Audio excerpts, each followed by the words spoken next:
When last we visited the Igloo, when I got home from the hospital, it had collapsed. And I finally got around to fixing it up. Here's what it looked like before. So we're doing some work on it. I got these pipe extensions. I had to get two different types because they didn't all fit quite right because they've changed the diameter. By the way, so I've extended the steel out about 2 feet in each case, and then I've gotten some 1-inch pipe that fits inside that, and that the 3/4 inch plastic fits inside. Okay, and they're taking me up almost to the top.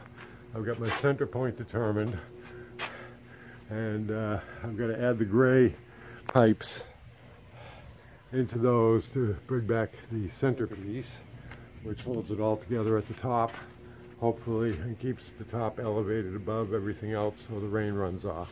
So we're underway here, and at this point I've got all the, well, the new metal and the new white pipes in place. I'm going to take a break now because it's getting hot and sweaty.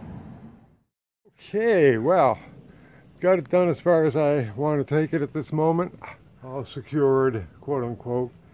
But the question will be, I got to wait for the next rain and see how secure this is. You know, next heavy rain, I'll have to see if that comes down. I don't want to have to put a center post in there on a permanent basis, but I might have to, because this whole thing is going to be replaced soon. And I've got to reset all the tarps because they're not properly tensed. Like right here, you can see this one drooping inside. That's going to come out. You see that accumulates water, so I've got to go around and reset all of those. Yeah, because you saw that bubble was way down here. That stretched everything out, pulled it out of place. Okay, but anyway, so the framework is back in place. The rebuild is done. I've still got to reset all the circles though and secure them in place. So I guess actually I'm nowhere near done, but I got a big step done.